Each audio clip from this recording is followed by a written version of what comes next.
Olá pessoal, estamos de novo aqui para mais um encontro e desta vez para mostrar para vocês como produzir uma tese. A gente falou durante todo o transcurso do nosso curso até então, o que o INEP pede, o que o Enem solicita, como é que eu devo estruturar, como são os meus parágrafos, como eu devo fundamentar, e agora a gente vai para o específico, a gente vai para o elemento em si. Porque a gente fala, muitas vezes, o primeiro parágrafo eu tenho que fazer contexto, tese, argumento 1, argumento 2, e aí surge na cabeça de você, meu aluno, a seguinte questão: o que é a tese? Como é que eu vou constituí-la? Como é que eu vou elaborá-la? Então, essa aula de hoje, a gente vai trabalhar exatamente como é que eu vou trabalhar a tese, como é que eu vou criar a tese, como é que eu vou elaborá-la de uma forma bem firme, bem contundente. Então vamos lembrar o seguinte, lá nas outras aulas a gente afirmou para vocês que a tese nada mais é do que a apresentação do ponto de vista que eu escolhi a respeito daquele tema que me foi proposto. Vamos lembrar que o tema é uma coisa muito ampla, que vai me possibilitar uma série de tópicos e dentre esses tópicos eu vou escolher uma discussão. E essa discussão ela precisa ser apresentada para o meu leitor. Como é que eu vou apresentar a minha discussão a esse leitor? Através da tese. Então a tese no texto dissertativo é simplesmente a apresentação do meu ponto de vista. É a apresentação do que eu escolhi defender a respeito daquele tema, ou da delimitação daquele tema que me foi proposto, tá certo? Então, foco nisso, tá?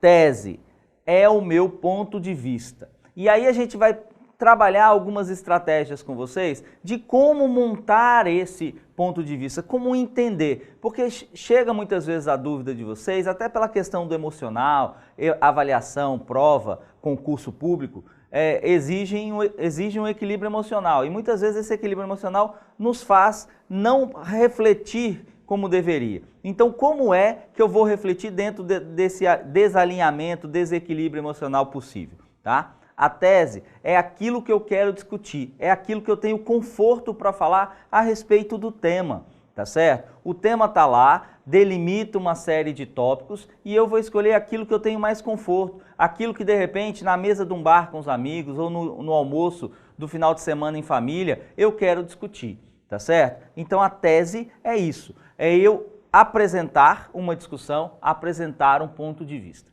beleza? Bom, aí, seguindo o nosso material, a gente tem aí como ela deve ser construída, tá certo? Como é que a tese deve ser construída, como é que ela deve ser elaborada. Primeiro, ela tem que ser muito clara, tem que ser muito objetiva, muito incisiva, muito enfatizada. Eu disse em outras aulas que ela é a estrela do nosso texto, ela é a noiva do nosso texto, é a coisa pela qual o texto vai ser guiado, tá certo? Então, eu preciso entender que eu tenho que propor algo que seja defensável, um ponto de vista que eu possa desenvolver um raciocínio, tá certo? Então, eu vou fazer algumas perguntas como: qual a situação que eu vejo? Qual o problema que eu enxergo a respeito dessa temática? Qual a dimensão desse problema no aspecto sociocultural, econômico, político brasileiro, tá certo? Quais são as suas causas e as suas consequências? O que tem sido feito a respeito deste aspecto específico, tá certo? Para minimizar, melhorar, solucionar a questão, tá certo? Qual o meu ponto de vista, ou seja, qual a minha hipótese, qual a minha teoria diante disso? Então a primeira coisa que eu faço é interrogar o tema, para que eu possa constituir, para que eu possa entender e até encontrar no meu cérebro aquilo que eu gostaria de defender, aquilo que o meu conhecimento me dá base, me dá suporte para defender. Então vamos repetir. Isso é um problema? Eu me pergunto, eu pego um tema, Então vamos lá. Desafios da formação educacional do surdo no Brasil, tema do Enem 2017. Isso é um problema? Há um problema? Há uma dificuldade, porque quando a gente aponta desafio, é um obstáculo, é uma dificuldade. Então eu me pergunto, é um problema essa dificuldade? Sim, é.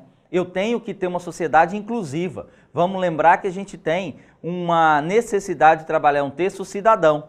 E ao trabalhar o texto cidadão, a inclusão, seja ela inclusão social, seja ela inclusão digital, ela tem que estar preemente, ela tem que estar presente no meu cotidiano. Então, é um problema sim, tá certo? A dificuldade da comunicação para a formação educacional é um dificultador, é um desafio integrar uma pessoa que tem uma linguagem diferenciada dentro de um grupo que desconhece essa linguagem diferenciada, tá certo? Então, isso é um problema? Sim, é. Não, não é. Eu tenho que investigar, eu tenho que interrogar. Antes de escrever a minha tese, eu tenho que fazer essa perguntinha. Qual a dimensão desse problema? É uma dimensão relativa, significante, pertinente? Sim, não. Aí são as respostas que eu vou dar para que eu possa escolher a devida tese, tá certo? Qual a causa disso? Qual a consequência disso? Se houver ainda esses obstáculos em relação à formação do surdo, o que isso vai trazer como consequência? A gente vai ampliar a questão do bullying escolar, a gente vai ampliar a exclusão, a gente vai isolar as pessoas, tá certo? Então eu começo com essas perguntas a montar um raciocínio para que eu possa defender depois a partir da tese, tá certo? O que tem sido feito? Nada, pouca coisa, alguma coisa. Eu tenho que nortear algum conhecimento, eu tenho que saber o que está sendo feito. Seja bem feito, seja mal feito, mas no sentido de eu tenho que partir de algo para minimizar, para solucionar, para melhorar aquela questão que eu estou propondo, tá certo? E a partir disso, o que eu penso? Qual a minha hipótese? E aí eu já posso, inclusive, imaginar, dentro da minha tese, uma possível solução. Então eu tenho que ter essa capacidade de interrogar o tema, eu tenho que ter essa tranquilidade de interrogar o tema. Vai facilitar a construção da minha tese, tá certo? No material que você tem aí, você vai poder ler bem direitinho, inclusive tem alguns exercícios aí para você montar, tá certo? Show de bola? Bom, depois de interrogar o tema, você pode buscar maior conhecimento sobre o assunto, que aí vem, junto da estruturação da tese, o pilar que vai sustentar o seu processo argumentativo. Vamos lembrar que a tese é a marca do seu posicionamento. Posicionamento este que precisa ser defendido através dos argumentos que vão constituir também a nossa aula 12. Tá? Então, quais as perguntas adicionais? Aquilo que eu posso complementar na elaboração da minha tese. Bom, eu já li algo a respeito? Eu já assisti a algum programa a respeito? Eu já conversei a respeito desse assunto? Se sim, o que eu falei? Qual foi o meu pensamento? O que eu escutei? O que o outro falou? O que o outro leu? Essa somatória de conhecimentos vai constituindo num posicionamento, beleza? Eu apenas tenho uma opinião superficial sobre o assunto? Ou eu tenho uma opinião aprofundada do assunto? Tá certo? Com quais outros assuntos há uma correlação, há uma relação? Quais são os temas tangentes, aqueles que eu posso utilizar como pano de fundo, até num processo de argumentação? Tá certo? Então eu tenho que ter muita tranquilidade para montar isso, tá certo? Eu consigo aplicar esses conhecimentos de mundo, seja da história, da geografia, da sociologia, da antropologia, da filosofia, na análise que eu vou fazer a partir desse ponto de vista? Eu tenho essa condição? Eu tenho esse conhecimento? Então, são perguntas, são questões, são elementos que vão me ajudar a constituir a tese, tá certo? Mas, Roberto, ainda está muito teórico, né? Eu entendi que a tese é a apresentação do meu ponto de vista, eu entendi que eu posso fazer algumas perguntas que vão facilitar o meu entendimento, mas como é que eu vou fazê-la, tá certo? Então vamos aqui para esse novo slide, tá certo? Elaborar a tese é então, depois de ler toda a coletânea de textos sobre o tema proposto, apresenta uma frase que seja objetiva, tá certo? E o tema está lá apresentado em negrito. Então eu pego aquela frase em negrito e vou questioná-la. Então eu peguei um exemplo aqui, que é de um dos temas que gerou mais complexidade na vida do aluno, que foi lá no Enem 2006, né, que falou poder de transformação da leitura.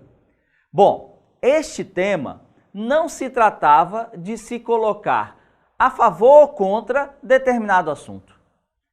Era para que você fizesse uma análise de como isso influencia, muda, trabalha, junta elementos na vida das pessoas no seu cotidiano, seja acadêmico, seja profissional, seja pessoal, tá certo? Então, o poder de transformação da leitura, enquanto cidadão, enquanto profissional, enquanto ente familiar, tá certo? Então, a primeira coisa é essa leitura, eu tenho que entender o que o tema me pede, tá certo? Bom, eu só vou avaliar os pontos possíveis, aqueles pontos que eu enxergo como pertinentes, como importantes para elaborar a tese. Então, a primeira coisa, quando eu pego um tema desse, eu saio daquela história de favor ou contra, de concordar ou discordar. Eu tenho sim que fazer uma análise, e uma análise a partir dos pontos possíveis. Que pontos possíveis são esses? Aqueles que eu tenho conhecimento para falar, tá certo? Então, a primeira pergunta que eu faço, a gente seguindo aqui no slide, o poder da transformação da leitura, a pergunta eu posso fazer, por que a leitura pode transformar a vida das pessoas? Por quê? Ou qual a transformação? Tá certo? Então, quando eu faço essa pergunta, a resposta dela já pode ser ligada à minha tese. A gente vê ali embaixo, tá certo? Alguns elementos que vocês podem utilizar, tá certo? A leitura pode transformar as pessoas, porque lhes permite exercer a sua cidadania, ao participar de diversas atividades socioculturais e ter oportunidade de expor a sua opinião. Então, a leitura, ela te dá subsídio. Então, perceba, quando eu faço a pergunta por que a leitura transforma a vida das pessoas, eu imagino que a leitura vai ajudar, contribuir à questão da cidadania. Eu também posso falar da formação pessoal, da formação acadêmica, da formação profissional, da inter-relação com as pessoas, do seu próprio entendimento, a sua relação com o eu, né? Então é muito importante que eu trabalhe. Agora perceba aí, será que todo mundo vai concordar que a leitura me leva a ser mais cidadão? Se não, eu tenho uma tese, porque a tese ela precisa ser defendida, ela não é uma verdade universal. Tá certo? Então, ao criar a tese, eu tenho que tomar esse cuidado. Eu preciso argumentar, eu preciso defendê-la, tá certo? Beleza? Vamos aqui dar um outro norte para vocês com outros 2 exemplos, tá certo? Então, eu tenho lá implicações da falta de infraestrutura médica hospitalar no Brasil. Esse é o tema. Por que está ali em cores diferentes? Implicações. O que são as implicações? É a palavra-chave, a gente já falou isso nas aulas lá atrás, tá? Implicações quer dizer consequências, resultados de quê? Do meu eixo temático, que seria a falta de infraestrutura médica hospitalar. Então eu tenho como um contexto absoluto, um contexto possível a ser falado em pleno século XXI, com toda a evolução da engenharia e projetos hospitalares, ou seja, os hospitais estão melhores, estão mais modernos, há mais equipamentos. Então, qual é a implicação da falta dessa infraestrutura? Qual o principal resultado? Aí eu tenho, o Brasil precisa elaborar um novo projeto de gestão dos seus postos de atendimento ao público. Não adianta nada existir um novo mamógrafo se aquele posto de saúde não o oferta. Se não há gestão, se gasta parte das verbas em fins que não são tão práticos, tão eficazes para essa função. Então, a falta de infraestrutura médica hospitalar traz a ineficiência do conjunto de atendimento médico-paciente. Se você tem exames mais fidedignos, você tem equipamentos que promovam esses exames, o médico pode fazer um diagnóstico melhor, a triagem pode ser melhor feita. Então, a falta de infraestrutura me traz aqui a necessidade de um novo projeto de gestão dos postos, tanto na escolha, e aí poderia ser um argumento 1, na escolha das prioridades, das máquinas, dos equipamentos, dos procedimentos, quanto também na definição do que eu vou fazer na minha esfera socioeconômica, tá certo? Bom, um outro exemplo ali, também para falar de tese, eu tenho o tema, os efeitos da redução da maioridade penal no Brasil. Efeitos, quais as consequências, tá certo? Bom, a barbárie cotidiana, que seria o contexto, a gente viu recentemente aí vários exemplos, tá certo? A barbárie cotidiana nas cidades brasileiras faz emergir a sensação de insegurança. Quem anda hoje nas ruas das grandes cidades brasileiras e até nas médias e pequenas com tranquilidade? E a gente dá muito mole, porque às vezes a gente está olhando uma rede social, às vezes a gente está recebendo um telefonema e facilita o processo para aquele bandido, para aquele meliante. Só que, se eu reduzir a maioridade penal, vai resolver o problema? Vai ter um efeito? Então, se eu colocar como efeito essa insegurança, eu não só tenho que reduzir a maioridade penal, mas aí a tese impõe o fim da maioridade penal no Brasil. O que quer dizer isso? Em vez de reduzir de 18, 16, 15, 14, que são os projetos que estão no Congresso Nacional, eu propus uma tese diferente e até mesmo um pouco radicalizada. Eu propus o fim da maioridade penal na minha tese. Eu propus que cada crime seja julgado pela sua gravidade, com o atenuante, evidentemente, da idade, tá certo? Mas que ele fosse julgado, que houvesse punibilidade. Então, é uma tese que quase ninguém concorda, que muita gente acha radical, mas no fundo, as pessoas querem o fim da maioridade penal. Porque a gente vê, por exemplo, um menor de idade cometendo um furto na praia, e esse furto, as pessoas nem vão mais à delegacia dizer que aconteceu, fazer um boletim de ocorrência. Por quê? Vai ser pego e amanhã vai estar solto. Porque a nossa legislação é branda em relação aos menores de idade. Tá certo? É uma tese excepcional, no sentido de ser mais radical, pouca gente debate. Talvez o debate hoje seja, vou reduzir de 18 para 16. Mas reduzir de 18 para 16 vai resolver? Será que o menino de 15 não vai fazer a mesma coisa que o de 17? Vou reduzir para 12. Será que o de 11 não vai fazer a mesma coisa? Talvez esteja na hora do nosso judiciário ter a maturidade de entender o processo. E aí, julgar com o atenuante da idade, mas julgar os crimes por quem quer que tenha sido cometido. Se uma criança de 7, 8, 10 anos pegou a arma do pai, a gente tem que saber se a responsabilidade objetiva é do pai e da mãe que deixou a arma, ou se o filho já tem a maturidade suficiente para saber que aquilo causa um dano e pegou aquilo justamente para fazer um dano. Porque é a questão da discussão do certo e do errado. Eu proporia isso no meu texto. Não estou falando aqui que é uma verdade universal, eu estou falando que no texto eu poderia defender, tá certo? Então, para a gente fechar, um exemplo final, para que vocês possam ter aí uma ideia, tá certo? O tema, consumo de álcool e drogas por adolescentes.